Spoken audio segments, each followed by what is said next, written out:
প্ৰাচুৰ্যৰে ভৰি থকাৰ পিছতো নাৰীৰ বুকুত অংকিত হ'ব পাৰে এখন অনিৰুদ্ধৰ ছবি।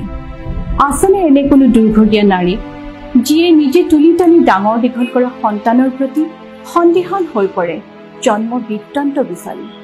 প্ৰেম মানে বিবাহ নহয় আৰু স্পৰ্শ মানে যৌনতা নহয়। পুৱা গধূলি এতিয়াও গোসাঁই বাৰীত মানুহে ঘণ্টাধ্বনি শুনে। গোসাঁনী জীয়াই আছে এতিয়াও। গোসাঁনী কোনো ঐশ্বৰিক শক্তি সম্পন্ন দেৱী নহয়, এয়া এগৰাকী তেজমহল জীৱন্ত মানৱীক কাহিনী গোসাঁনী।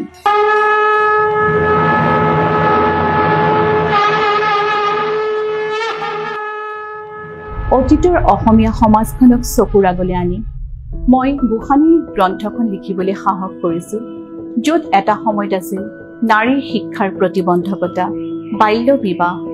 গোসাঁনীক মই স্বাধীনতা সময়ৰ পৰা বৰ্তমান সময়লৈকে টানি লৈ আহিছোঁ, য'ত এটা মধুৰ প্ৰেম কাহিনী বৈ আছে।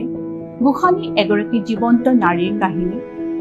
সময়ৰ দাবীত গোসাঁনীয়ে অসম আন্দোলনকো গৰকি গৈছে। গোসাঁনী মোৰ এক সৰল প্ৰচেষ্টা। এমাৰ পাব্লিকেশ্যনৰ দ্বাৰা প্ৰকাশিত গোসাঁনীক যেন সকলোৱে আদৰি লয়, এয়া মোৰ কামনা। ধন্যবাদ।